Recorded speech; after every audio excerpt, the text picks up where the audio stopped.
In the headlines of this hour on VTV News, Vietnam responds to U.S. tariff announcement with strategic measures. And later on, Vietnam and EU strengthen trade ties at Belgian Business Forum. In our world news, NATO allies have pledged over $21 billion in aid to Ukraine in 2025.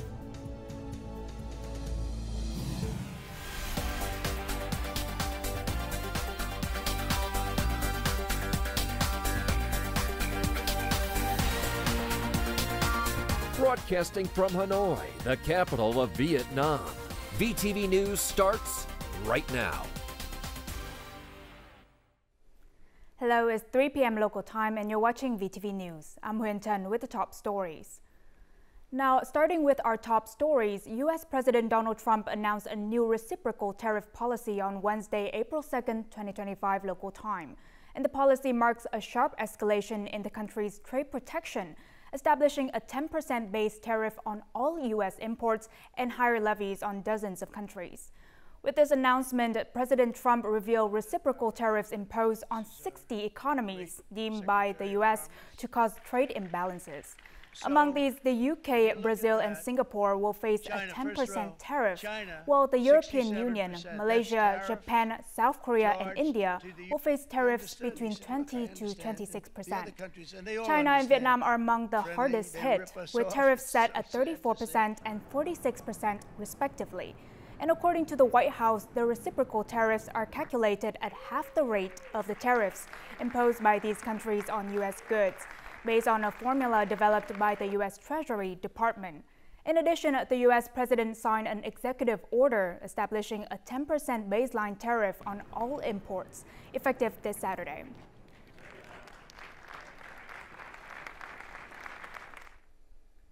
The Vietnamese government convened a meeting Thursday morning to address the recent U.S. announcement of reciprocal tariffs on goods from several countries, including Vietnam.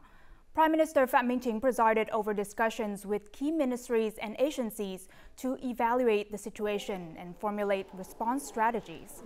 During the session, the Prime Minister highlighted Vietnam's ongoing efforts to maintain stable bilateral relations with the United States through various diplomatic and economic initiatives.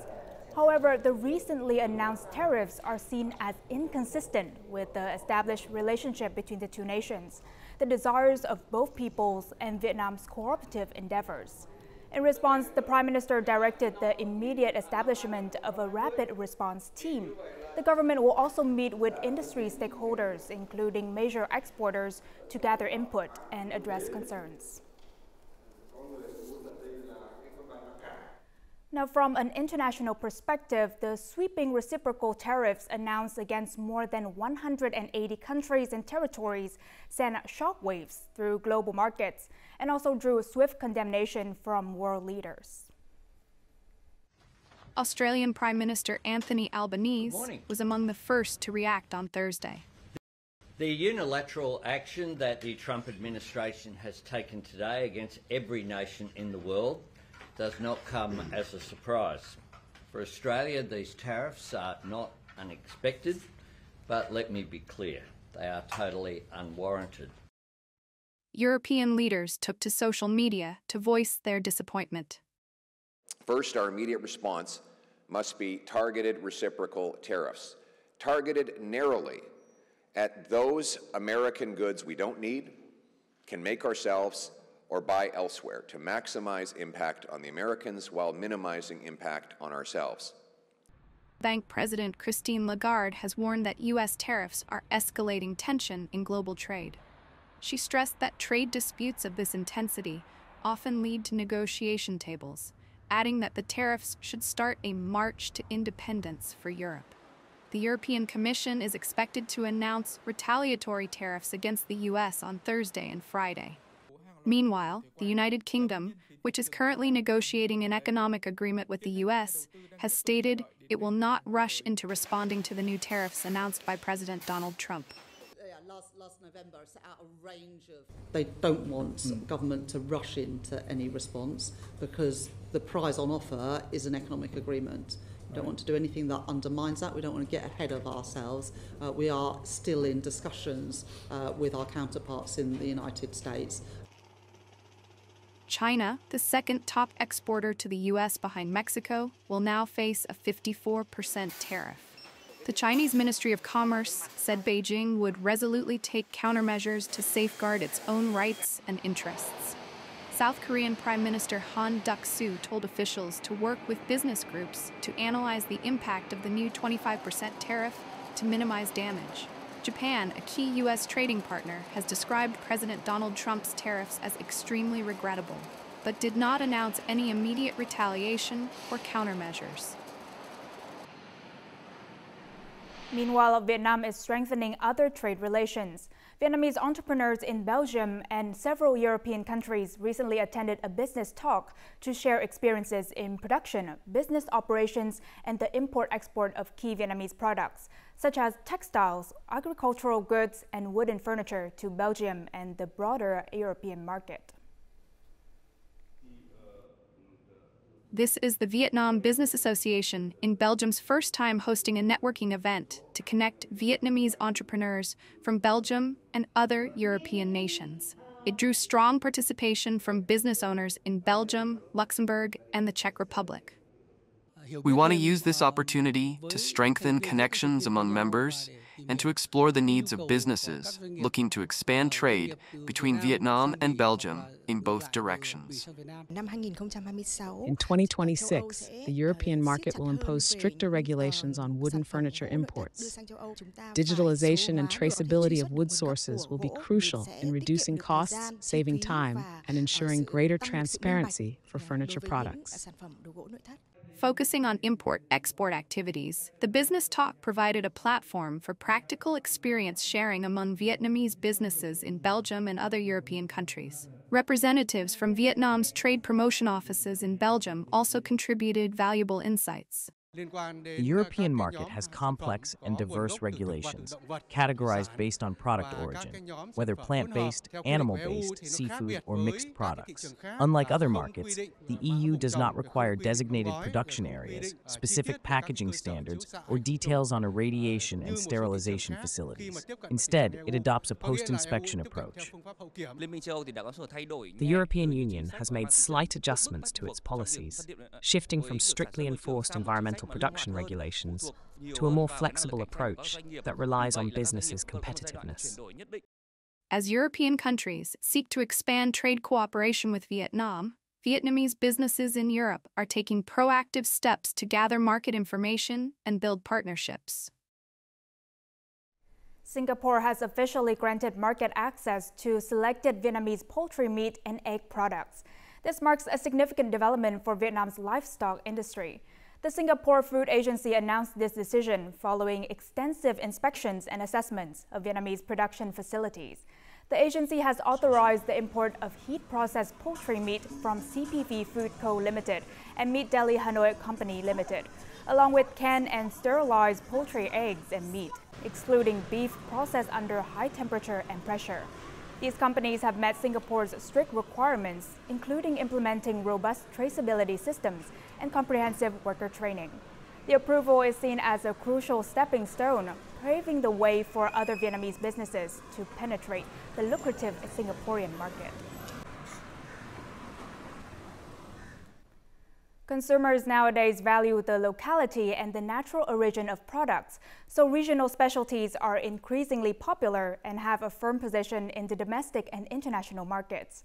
Through efforts to overcome barriers and difficulties, many agricultural products and specialties meet high quality and international standard criteria. Thus, they are not only widely consumed domestically, but also exported to many countries around the world. 4 tons of Phie beef noodle spices have been officially exported to the U.S. It is considered a favorable start for exporting Phie specialties to many countries worldwide. The first export orders were to the U.S. and Australia. The most difficult issues are the food safety standards and quality indicators in the host country. In Hue City, 107 products are recognized as OCAR products, ranging from 3 to 5 stars. Some of these are agricultural and specialty products, have been exported to various countries, though on a relatively small scale. In addition to promoting trade, management agencies have also regularly updated food hygiene and safety requirements. They are promoting the benefits of the FDA agreements that Vietnam has signed, which support businesses in developing and enhancing their brands. We regularly update strict requirements for business product quality, promote e-commerce, and encourage participation in enterprise digital transformation. We will continue to implement projects to improve product quality and innovate designs. If Vietnamese businesses create unique products closely associated with the identity of their homeland, more Vietnamese agricultural products will be present in foreign markets in the future. And before moving on to some other news, let's take a look at the foreign exchange rate for today, April the 3rd.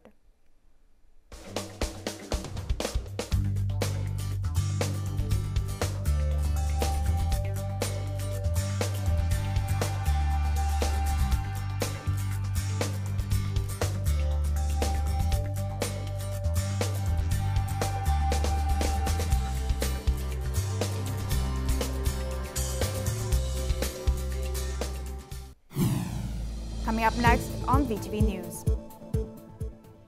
Vietnam explores digital skills development model.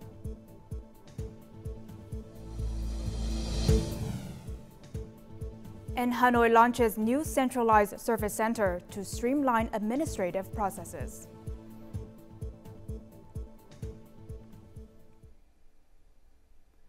National Assembly Chairman Trần Thanh Mẫn expressed interest in adopting Armenia's innovative technology training model in Vietnam. And this follows his visit to the TUMO Center for Innovative Technology in Yerevan, Armenia. During his visit, the top legislator received an overview of the center's educational approach, which emphasizes self-directed learning, workshops, and project-based experimentation. Armenia is currently expanding this model, establishing 16 TUMO centers in major cities and 110 TUMO boxes, which are compact learning spaces for youth in remote areas. The National Assembly chairman spoke highly of the model and its potential to enhance digital skills development among Vietnamese youth. He suggested further research into establishing similar centers in the country. Now, in related news, the 34th Vietnam International Trade Fair, or Vietnam Expo 2025, commenced Wednesday in Hanoi, also highlighting innovation and digital technology.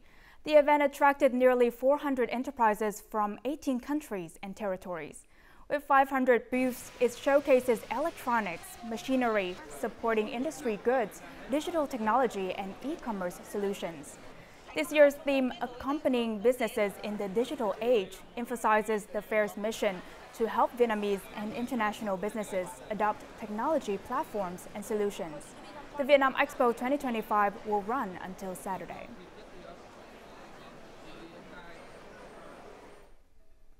Now, previously, citizens needed to visit multiple offices to complete administrative procedures, making the process time-consuming. And today, centralized public administrative centers allow most procedures to be handled at a single location. More in the following story.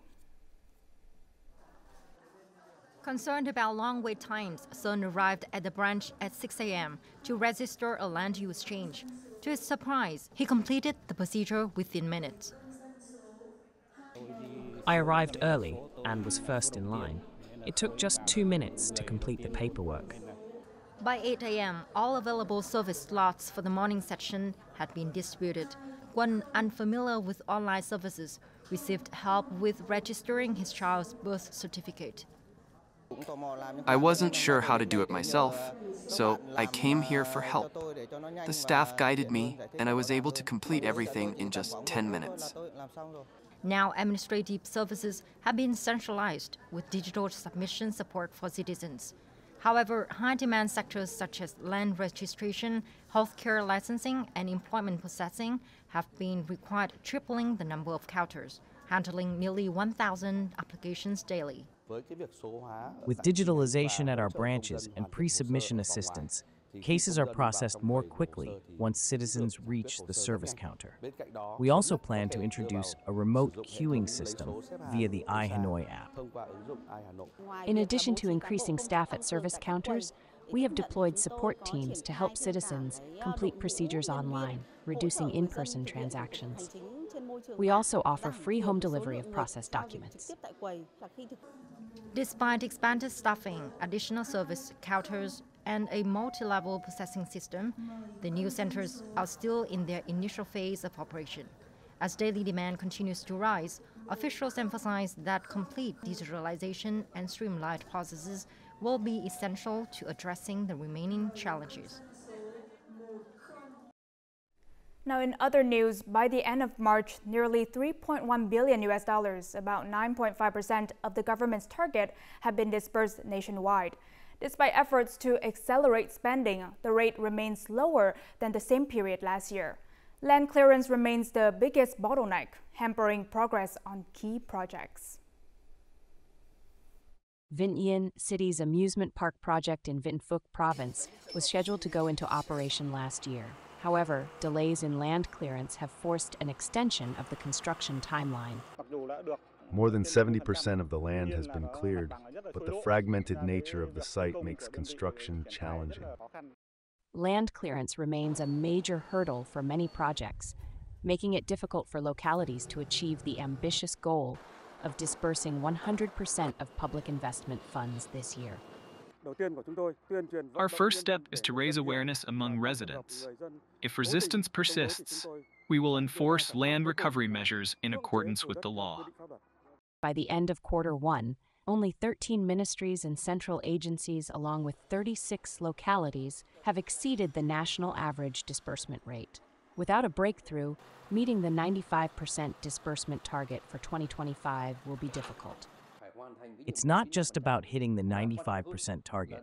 This is a crucial phase where many key projects are entering the final stretch of the 5-year term.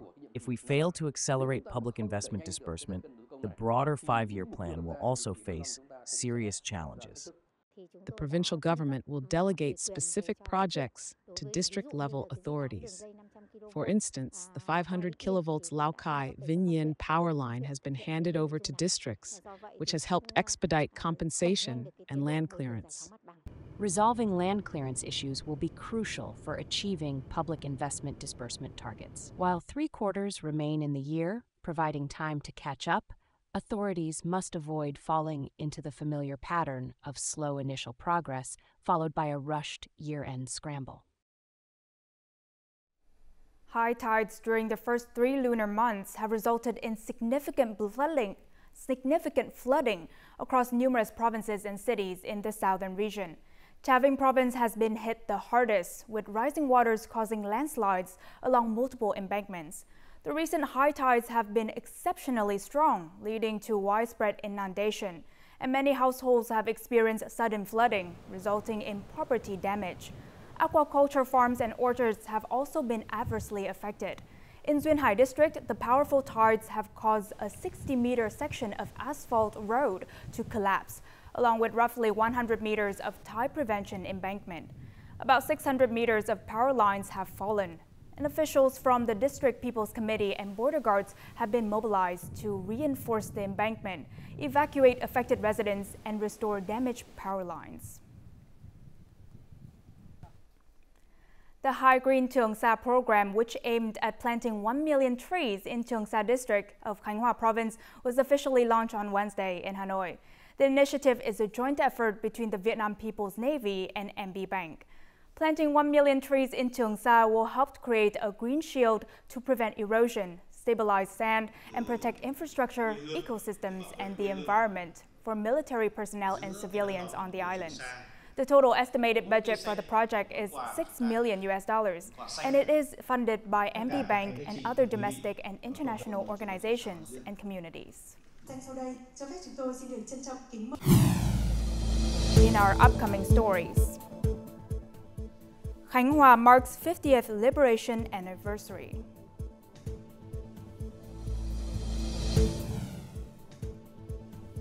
And Central Highlands campaign showcases power of people's war strategy.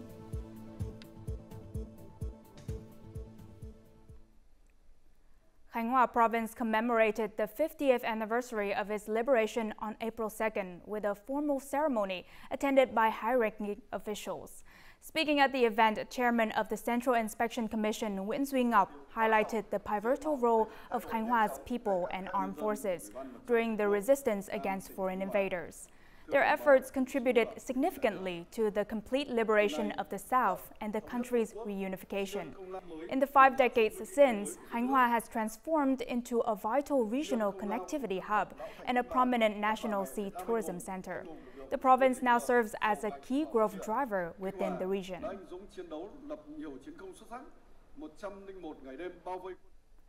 The Central Highlands campaign ended in triumph on April 3, 1975, marking a decisive turning point in Vietnam's history. After 30 years of revolutionary struggle, the vast Central Highlands and coastal provinces of Bình Định, Phú Yên, and Khánh Hòa were finally liberated. This victory stood as a testament to the unyielding resilience and sacrifices of the Central Highlands people, their story exemplifying the power of unity and the people's war strategy. In 1994, local authorities and military units rebuilt the longhouses as a gift to Ia Mờ Tró villagers. Before liberation, around 20 such houses stood in the village. The enemy, suspecting villagers of aiding the revolutionary cause with supplies, burned everything to the ground. Since then, Ia Mờ Tró has been known as the Burned Village. Officials had to convince the people against taking the enemy's side. The enemy forces planned to make this village one of their bases, but ultimately failed. They only trashed the entire place after everyone had made a run for it. An informant told the people to run for the forests and that there were already soldiers waiting. At 97 years old, Lê Chí Quyết still vividly recalls the days when he was sent to the southern Central Highlands to help expand the K-61 resistance base. He remembers how the people of Ia Mờ Tró called the K-61 secretary Amaki, who narrowly escaped the death thanks to the villagers. At night, I would sneak into the village to spread the revolutionary message. One time, the enemy surrounded the village. They banned anyone from entering, and no one inside could leave. I picked up a burning stick and waved it. They recognized it as a villager's signal, so I escaped. The enemy questioned Yi Soy, demanding to know who had carried the fire. Why Soy took the fall. The young people were so brave. My heart is always with my people. While the villagers worked in their fields, I worked with them. They alerted me when there was an enemy. You could trust the Central Highlands people with sheltering soldiers and cadres. Ia Mờ Tró is just one of many villages in the Central Highlands that embody the strength of the people's war strategy. It was the people's unwavering determination to protect revolutionary secrets that proved crucial. This unbreakable bond between the people and the revolution became one of the driving forces behind the victory on April 30th, 1975. Throughout Vietnam's revolutionary history, the image of the people's soldiers has become an iconic symbol in literature and art. In peacetime, this once classic symbolism, which had seemed distant to younger generations, has found new life through contemporary artistic expressions. Through these creative efforts, today's youth have formed a natural and heartfelt connection with their past. The song Áo mùa đông, A Winter's Waistcoat, was composed in 1946. During a harsh winter, when President Ho Chi Minh initiated a campaign to provide warm uniforms for soldiers. Nearly 80 years later, the powerful melody of this song still resonates strongly through the passionate renditions of young artists. As a Vietnamese citizen, singing powerful songs about the nation's proud history fills me with a sense of pride. Young artists' creativity on stage has captivated millions of viewers on social media platforms. Their performance serves as a refreshing reminder of the nation's revolutionary cause and the generations that made it a success. Young people may gradually become disconnected from the nation's history. It is our responsibility to preserve these historical values and revitalize them through modern approaches. This artistic evolution continues with modern and innovative creations that extend the soldier's legacy.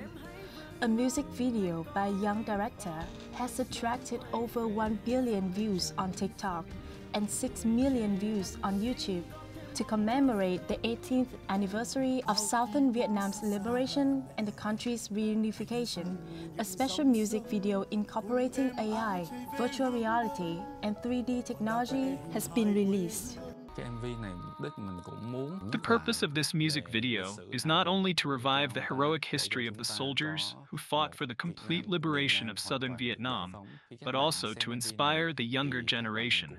Watching it, viewers can find motivation to become respectable citizens and develop a deeper sense of pride for our homeland. These artistic creations go beyond mere entertainment. They represent the younger generation's commitment to preserving and honoring the rich history.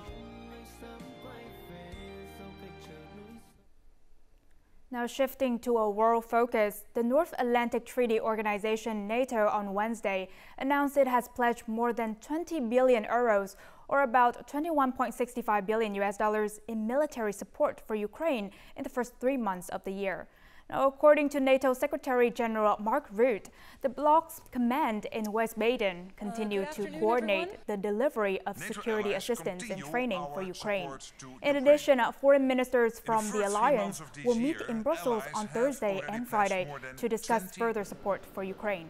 Recent estimates show that Europe remains Ukraine's largest supporter, providing 60% of military aid and 2/3 of all resources delivered to the country.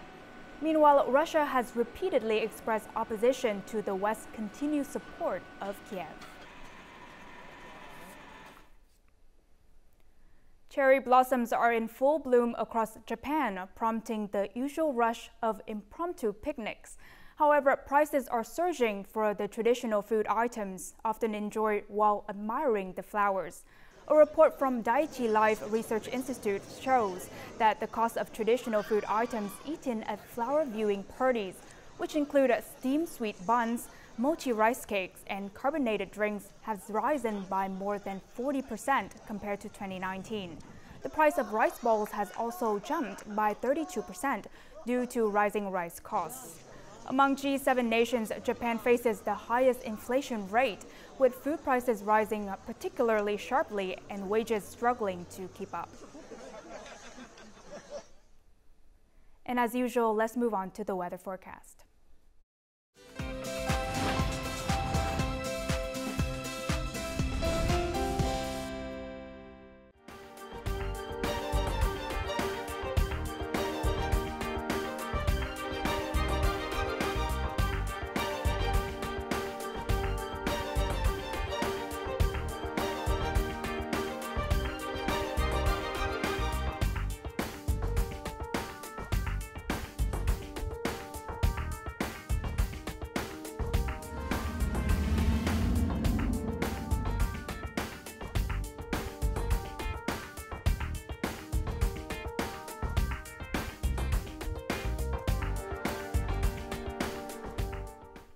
And that's all the news we have for this hour.